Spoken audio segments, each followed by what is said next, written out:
Start అయిందా? So ఎండాకాలం start అయిపోయిందని నాకు అనిపిస్తుంది. ఎందుకంటే నిన్న మొన్నటి దాకా పచ్చళ్ళు వేడివేడిగా తినాలనిపించేది. ఈరోజు ఏంటంటే ఇలా జారుగా రసాలు తినాలనిపిస్తుంది అనమాట. సో సమ్మర్ వచ్చింది, సో మూడ్ స్వింగ్స్ మారిపోతున్నాయి కాబట్టి ఈరోజు నాకేం తినాలనిపించిందో నేను చేసుకుంటున్నా. ఆ వంట ఏంటో మీతో కూడా షేర్ చేసుకోవాలనుకుంటున్నా. హాయ్ అండి, వెల్కమ్ బ్యాక్ టు వర్దిల్ ఐడియాస్. మీరు కనుక మన ఛానల్ని ఫస్ట్ టైం చూస్తున్నట్టయితే మన ఛానల్ని సబ్స్క్రైబ్ చేయడం అస్సలు మర్చిపోకూడదు. యాక్చువల్గా వీడియో తీయాలని అనుకోలేదు. ఆల్మోస్ట్ అన్నీ కట్ చేసి పెట్టుకున్న తర్వాత ఎందుకు వీడియో తీయొద్దు, వీడియోస్ కూడా లేవు కదా అనిపించింది. సో అందుకని ఇవాళ సడన్గా అన్నీ కట్ చేసుకున్నాయి. మీకైతే కర్రీ చేసి చూపెట్టబోతున్నా. నా స్టైల్లో బెండకాయ కర్రీ, తర్వాత చింతపండు పులుసు. మనం చింతపండు పులుసు అంటామా శేఖర్? ఎస్, మా ఆయనే వీడియో తీస్తున్నాడు, ఫస్ట్ టైం అనమాట. అందుకని మీకు కొంచెం ఇంకా ఎగ్జైటింగ్గా కూడా ఉన్నా. సో అదనమాట, వీడియో స్టార్ట్ చేద్దాం. సో చాలా సింపుల్గా బెండకాయ కర్రీ, తర్వాత చింతపండు చారు. ఇది నేను మ్యారేజ్ అయ్యాకే ఆ చింతపండు చారు అసలైన టేస్ట్ చూశాను కాబట్టి నాకు అసలు ఆ టేస్ట్ తిన్నప్పుడల్లా నాకు ఊర్లో ఉండి తింటున్న టేస్టే ఉంటుంది. అందుకని నాకు చింతపండు చారు అంటే ఒక స్పెషల్ ఎఫెక్షన్ అనమాట. సో ఎందుకో ఎండలు బాగా కొడుతున్నాయి అనిపిస్తుంది. చారు బెండకాయ కర్రీ కాంబినేషన్ అయితే నాకు చాలా ఇష్టం అనమాట. సో అందుకని ఇవాళ ఆ కర్రీ గిన్నె పెట్టేసుకున్నాం. ఇప్పుడు ఆయిల్ చాలా తక్కువ వేయాలని డిసైడ్ అయినా ఈ మధ్య. సో చాలా కొద్దిగా ఆయిల్ వేసేసిన, జీలకర్ర ఆవాలు కొన్ని, తర్వాత కరివేపాకు. అసలు ఎంత షార్టేజ్ అయిపోయిందంటే అంత షార్టేజ్ అయిపోయింది. మళ్ళీ చారులో కూడా కావాలి, అందుకే చాలా కొంచెం లైట్గా ఎండుమిరపకాయలు, తర్వాత ఒక్క ఫుల్ ఆనియన్ కట్ చేసి.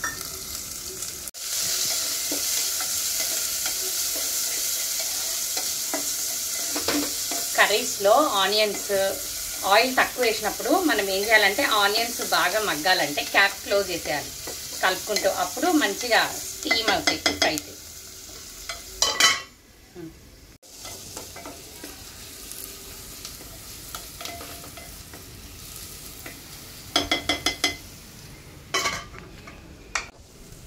ఇప్పుడు ఇందులోకి చాలా కొంచెం అల్లం వెల్లుల్లిపాయ పేస్ట్,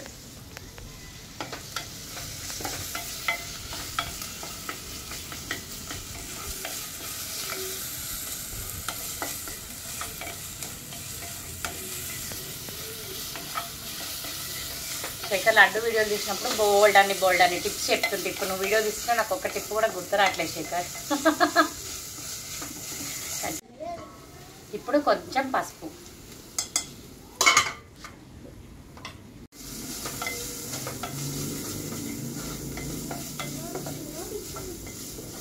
ఇప్పుడు ఇదంతా కలిపేసుకున్నాము. ఆయిల్ తక్కువ వేసుకున్నాం కాబట్టి కొంచెము వెంటనే అన్నీ వేసుకుంటే మాడకుండా ఉంటాయి, లేదంటే అడుగుపడుతుంది. ఇప్పుడు ఆయిల్ అయితే ఇప్పుడు పసుపు వేసేసాము. ఇప్పుడు వెజిటేబుల్స్తో పాటు ఈ మిగతా ఆనియన్స్ కూడా కుక్ అవుతాయి కాబట్టి ఇప్పుడు నేను ఇమ్మీడియట్గా బెండకాయలు వేసేస్తాను.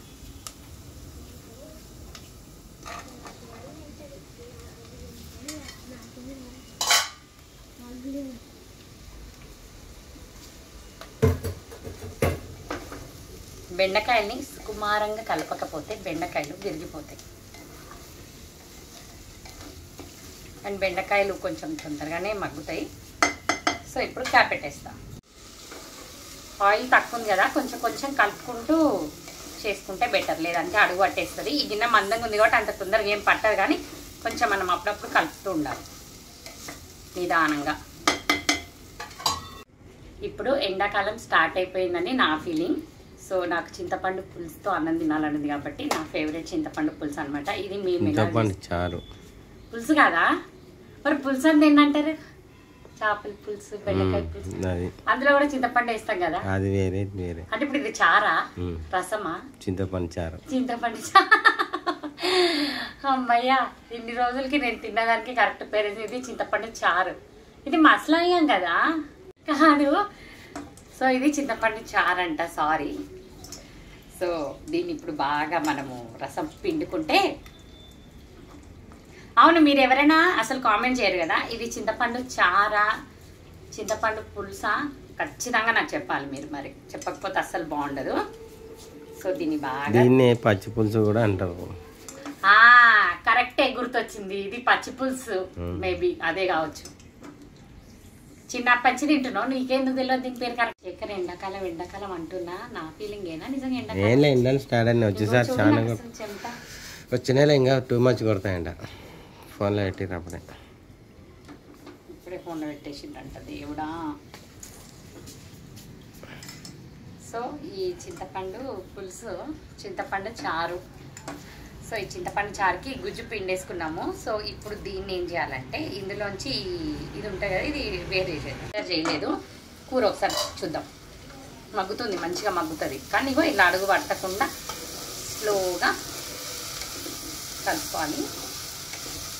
ఇది మాడకుండా ఉండాలి అంటే ఏం చేయాలంటే ఇందులోకి మనము టమాటో, నేనైతే ఒకటి పెద్దది ఫుల్ టమాటో కట్ చేసిన, ఈ టమాటో వేసేస్తున్నాం. ఎందుకంటే కొంచెం వాటర్ కంటెంట్ వస్తుంది కదా, వాటర్. సో దానివల్ల కొంచెం కూర అడుగు పట్టకుండా ఉంటుంది.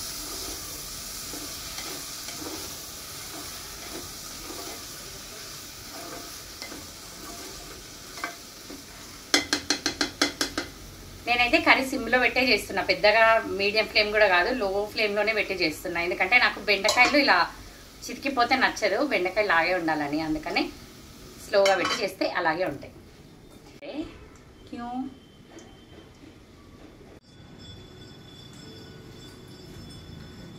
ఇందులో చింతపండువి తొక్కలు, ఇది వడగట్టుకోవాలి చింతపండు పులుసు.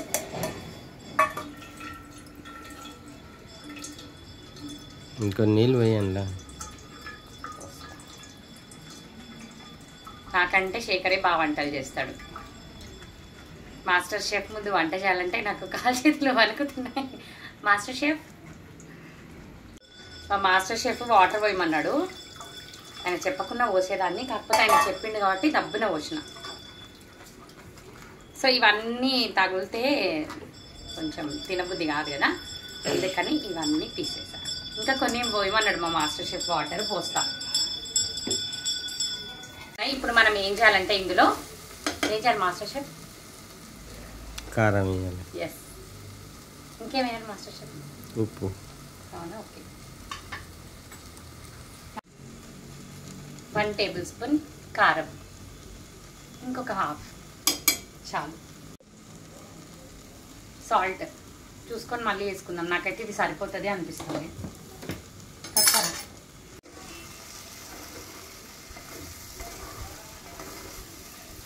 సో ఇప్పుడు చక్కగా కలుపుకోవాలి. ఇది మాడిపోకుండా ఉండాలంటే నేనైతే కొన్ని వాటర్ ఖచ్చితంగా వేస్తాను.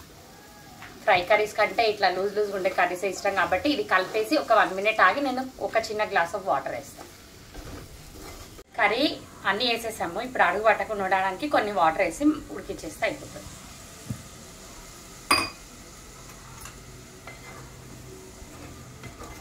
ఫైవ్ మినిట్స్ దీని జోలికి అయితే వెళ్ళను, ఇంకా మంచిగా కర్రీ ఉడకాలి కాబట్టి. ఇప్పుడు దీని మీద పడతా. ఇప్పుడు ఇందులో రసం పిండేసుకున్నాం కదా, ఇందులో నేను సాల్ట్ తర్వాత బెల్లం పౌడర్ వేస్తా కాస్త, టేస్ట్కి సరిపడా, ఎవరి టేస్ట్కి వాళ్ళకి అన్నట్టు.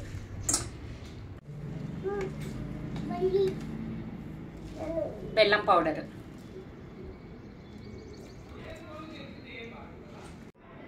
సాల్ట్, ఇది కరిగే వరకు ఇలా కలుపుకోవాలి.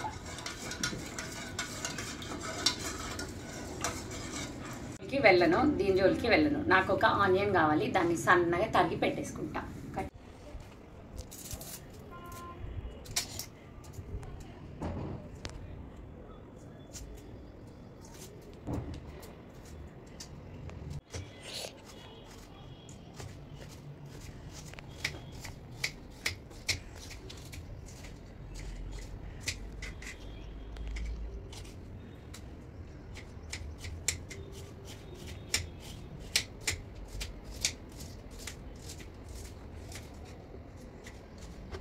చక్కగా వాటర్లో ఉడికిపోయింది. సో ఇది ఇంకొక 2-3 minutesలో దింపేస్తాము. ఇప్పుడు కొద్దిగా ధనియాల పొడి,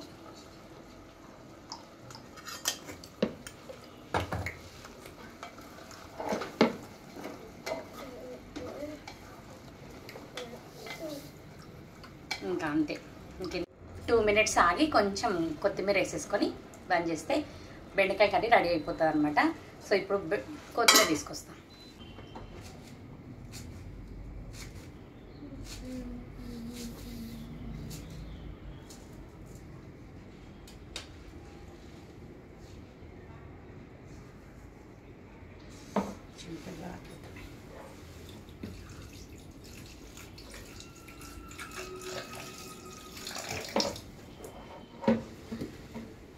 ఫైనలీ కొత్తిమీర వేసి స్టవ్ బంద్ చేస్తా.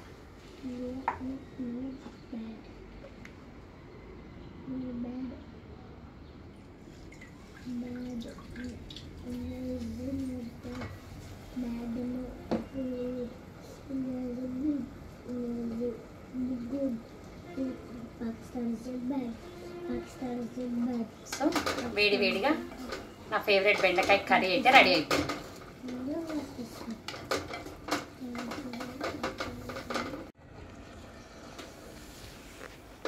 చూసారు కదా, బెండకాయ కర్రీ రెడీ అయిపోయింది. ఇప్పుడు చింతపండు రసం కూడా చింతపండు రసం చారు తాలింపు పెట్టేసుకుంటే ఇది కూడా రెడీ అయిపోతుంది అనమాట.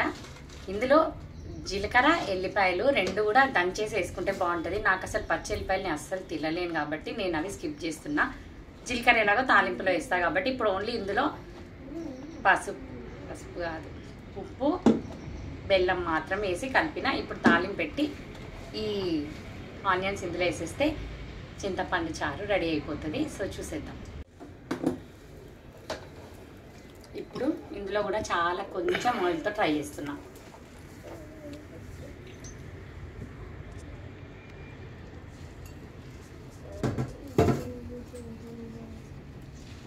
ఈ ఆయిల్ వేడెక్కాలి కాబట్టి జీలకర్ర ఆవాలు రెండు కలిసి ఉన్నాయి. జీలకర్ర ఎక్కువ ఉంది ఇందులో. సో ఇప్పుడు ఎండుమిరపకాయలు, ఇప్పుడు కరివేపాకు, ఇప్పుడు లైట్గా పసుపు, అంతే అంతేనండి. సో పోపు అయిపోయింది. ఇప్పుడు స్టవ్ ఆఫ్ చేసి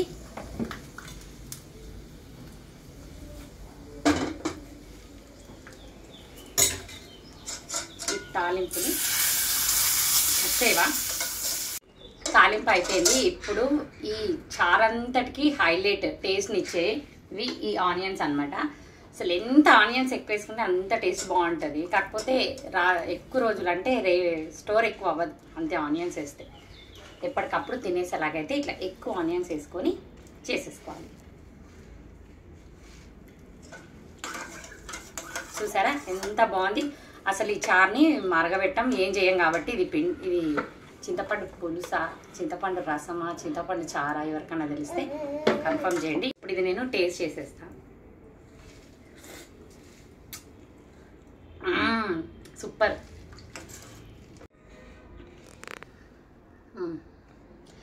ఇది నా ఫేవరెట్ చింతపండు చారు, తర్వాత బెండకాయ కర్రీ. మీరు కూడా ట్రై చేసి చూడండి. చాలా టేస్ట్ చాలా బాగుంటుంది.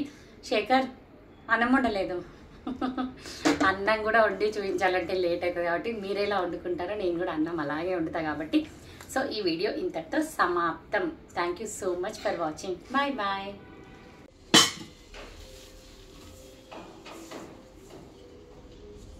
చూపెట్టు, నన్ను చూపెట్టు. అట్లా ఉంపాల్సిన అవసరం లేదు శేఖర్, జూమ్ చేయాలి. ఇట్లా పెట్టి ఇట్లా స్టవే కనిపించింది. ఎట్లా జూమ్ చేస్తావే? పైకి ఎక్కినా కూడా నేను స్టవ్ రెండు కనిపిస్తలేదు. నువ్వు కనిపిస్తున్నావు. ఈ స్టవ్ కనిపిస్తుందా? ఈ స్టవ్ కనిపిస్తలేదు అసలు. ఇట్లా అంటే కనిపిస్తుంది. నువ్వు కనిపించవు మళ్ళా. నాకు నవ్వు వస్తుంది. ఒకసారి కట్ చేయదు ఒకసారి.